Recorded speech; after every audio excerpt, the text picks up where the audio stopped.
Saudara Ketua Umum Partai Demokrat Agus Harimurti Yudhoyono menyindir berbagai proyek di era Presiden Jokowi sekadar tinggal gunting pita karena sudah dimulai lebih dulu di era Presiden SBY.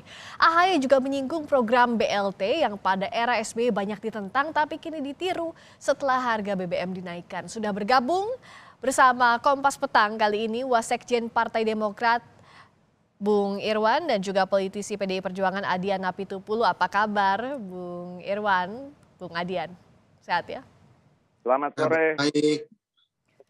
Saya ke Bung Adian dulu. Bung Adian, Ya. AHY kemarin Mas AHY tegas sekali menyindir. Ya, Mbok terima kasih. Apalagi proyek yang disebut zaman sekarang ini hanya tinggal gunting pita saja, termasuk juga soal BLT BBM. Gimana Anda menanggapinya? Ya datanya mana? Ya mungkin kan karena AHY ini belum pernah duduk menjadi pejabat publik. Jadi bisa saja dia salah membaca data-data atau tidak paham membaca data-data. Datanya mana? Jangan cuma asal bicara lebih cuma gunting pita dan sebagainya. Datanya mana? Datanya mana yang cuma gunting pita itu? Oke. Ada nggak? Jadi maksud saya gini loh. Kalau dia mau kata-katanya didengarkan orang, ketika dia bicara, kasih datanya dong. Datanya ini, pembangunan ini, groundbreakingnya tanggal sekian, gunting pita tanggal sekian, jadi tanggal sekian.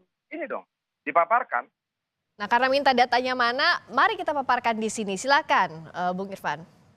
Bung Irwan.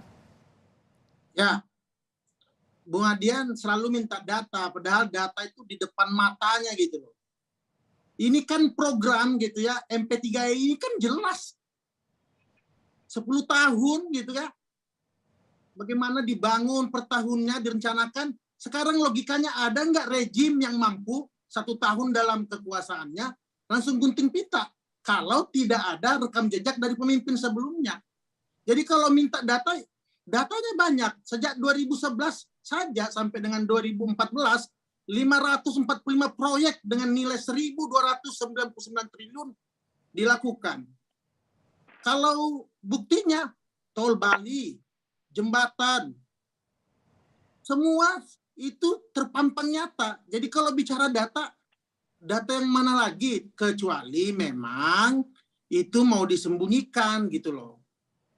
Karena Bu Sri Mulyani sendiri bilang bahwa Pak Jokowi itu tinggal melaksanakan blueprint dari pembangunan infrastruktur yang telah diletakkan oleh Bapak SBY. Oke, sudah tepat atau tidak konteksnya, sudah utuh belum yang disampaikan oleh Bung Irwan Veko tadi, Bung Adian? Enggak dong. Karena Yang wajib menyampaikan data itu yang menyampaikan pertama. Sekian puluh persen cuma gunting pita, datanya mana? Jangan dia ngomong kita disuruh nyari data. Logika berpikirnya itu sudah kacau. Yang harus menyampaikan bukti dari apa yang disampaikan adalah yang menyampaikan. maksudnya Mas AHY. Bicara suka-sukanya lalu kita disuruh capek nyari data untuk mengkaji apa yang mereka bilang. Sampaikan dong. Tahun berapa, bulan apa yang dibangun. Kapan segala macam. Lalu dia coba sambungkan sama blueprint. Blueprint itu berbeda. Gitu loh. Blueprint itu cuma perencanaan. Ini dibicarakan apa? Pembangunan. Selesainya kapan? Gunting pitanya kapan? Yang mana? Jelaskan. Atau kita diskusi terbuka di hadapan mahasiswa, di hadapan kaum intelektual, kita buka data masing-masing. Susah amat sih. Oke, Bung Irwan, tadi yang dipertanyakan soal yang mana saja proyeknya, proyek detailnya ada atau tidak datanya yang waktu kemarin disampaikan oleh Mas AHY. Simpelnya begini, mana infrastruktur yang memang genuine Pak SBY, mana yang memang produknya Pak Jokowi. Adakah detail soal ini? Oh jelas ada dong datanya. Maksud saya, ini loh, data yang dimaksud Bung Adian ini kan karena Bung Adian nggak paham mekanisme perencanaan. Di mana nggak pahamnya kalau menurut Bung Irwan? Loh, semua program itu perlu perencanaan, pembebasan lahan dulu, ya readiness kriterianya selesai, ya kemudian dilaksanakan sosialisasi dengan pemerintah daerah dan lain-lainnya. Pada saat misalnya mau dilaksanakan, ya sudah jelas jalan beberapa tahun infrastruktur itu kemudian tinggal diresmikan, maka masuklah periode pergantian 2014 itu. Ya di 2015 tiba-tiba bangun gunting pita untuk bandara, apakah masuk logika dalam 1 tahun bandara itu diselesaikan gitu loh, kalau tidak ada kemudian rekam jejak pembangunan dari pemerintahan sebelumnya. Ini yang jangan dikaburkan, jangan seolah-olah simsalabim kemudian jadi bangunan-bangunan infrastruktur strategis itu, gitu loh. Kalau bicara data tentu bukan pada ruang ini mau nyebutkan satu-satu. Semua punya datanya, gitu loh. Oke, Bung Adian tadi disampaikan, ada kok nggak semuanya simsalabim dalam setahun. Ada datanya mana? Pernyataan AHY itu beberapa hari lalu. Harusnya setelah dia pernyataan, dia presentasi datanya seperti ini. Jangan kemudian misalnya pakai pembangunan jalan tol Sumatera.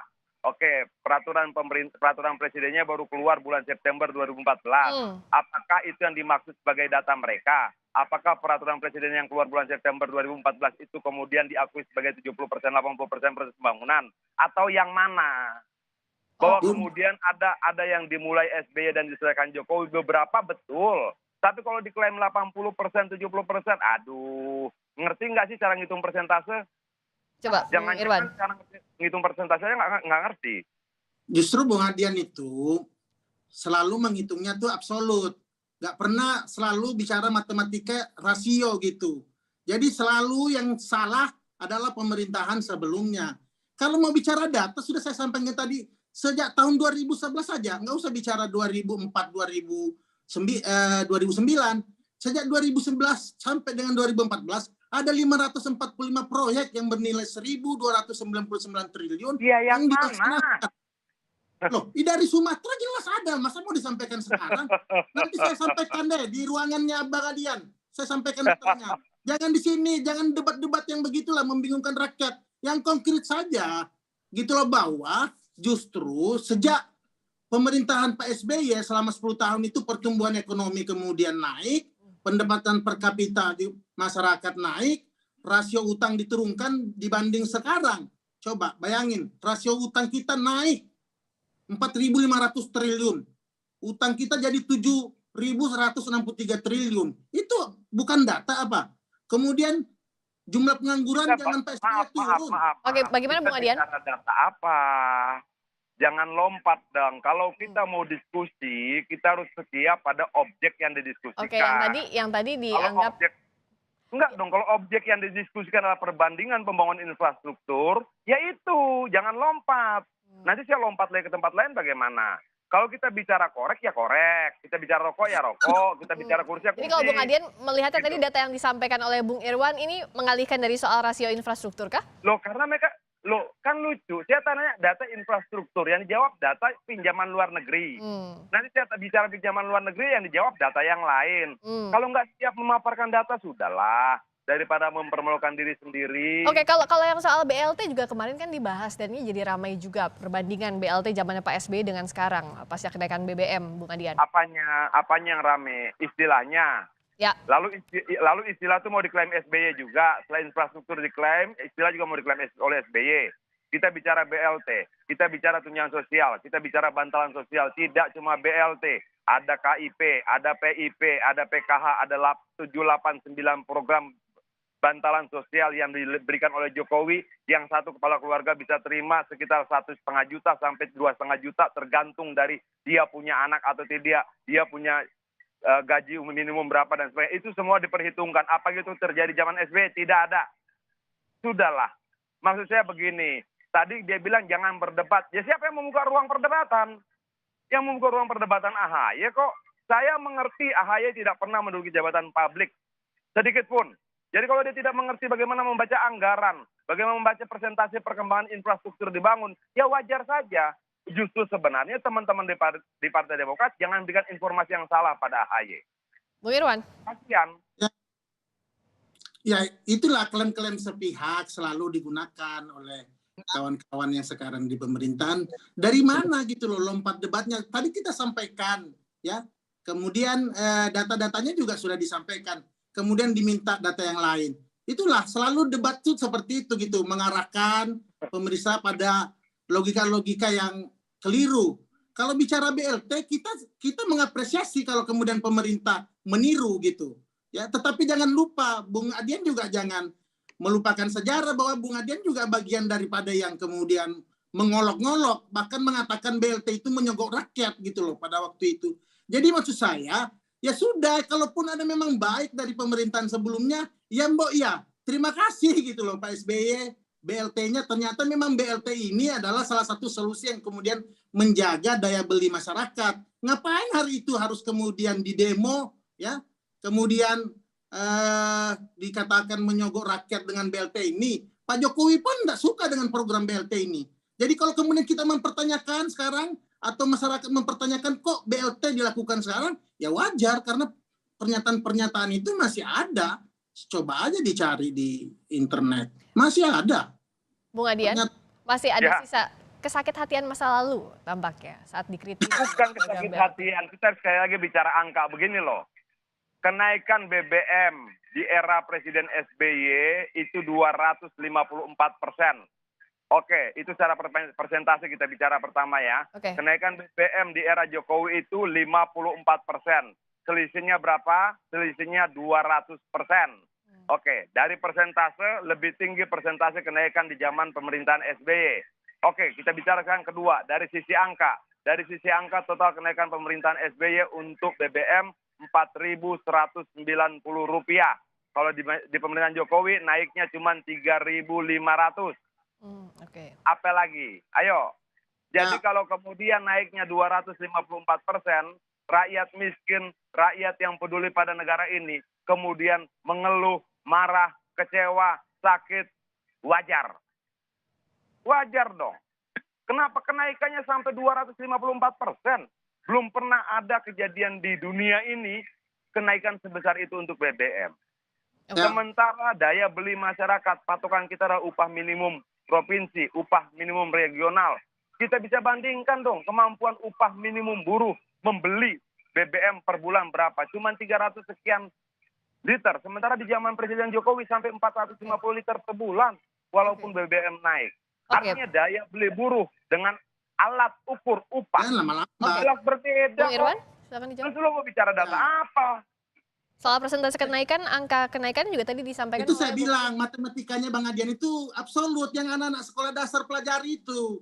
Kalau kita bicara rasio, tidak ada di rejim di dunia ini kenaikan BBM pada saat harga minyak dunia itu turun gitu loh. Pak SBY menaikkan sampai 4.500 ya di 2008. Itu karena memang pada saat itu kenaikan minyak dunia sampai 110 USD per dolar gitu.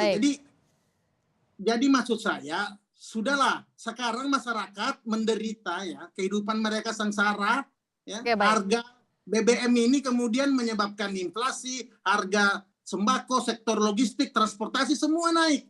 Masyarakat susah. Buruh, tani, nelayan yang selama ini diperjuangkan oleh Bung Adian itu sekarang hidupnya susah gitu loh. Baik, tapi izin saya simpulkan terakhir, berarti yang harus juga dijaga jangan sampai kritik-kritik di ruang publik ini pada akhirnya kontraproduktif hanya berdasarkan kesakit hatian, tapi yang jelas harus untuk kemajuan bangsa begitu ya, itu yang dijaga ya untuk bapak-bapak para politisi ini ya, Pak Adian dan Bung Irwan. Kalau menurut saya begini Mbak, begini loh. Siapapun yang menyampaikan sesuatu, siapapun yang menuduh sesuatu, dia wajib membuktikan kata-katanya. Kalau kemudian AHY katakan 70% sampai 80%, buktikan mana angkanya. Baik, ditangkap masing-masing ya. Kata Bung Irwan tadi untuk bangsa dan negara, kalau kata Bung Adian harus bisa dipertanggungjawabkan begitu ya. Baik, ditangkap Bapak-Bapak, terima kasih. Yang jelas ini harus untuk kepentingan bangsa dan semua yang disampaikan harus bisa dibuktikan ke depan. Terima kasih. Baik, terima kasih Bung Adian, terima kasih juga Bung Irwan telah bergabung di Kompas Petang.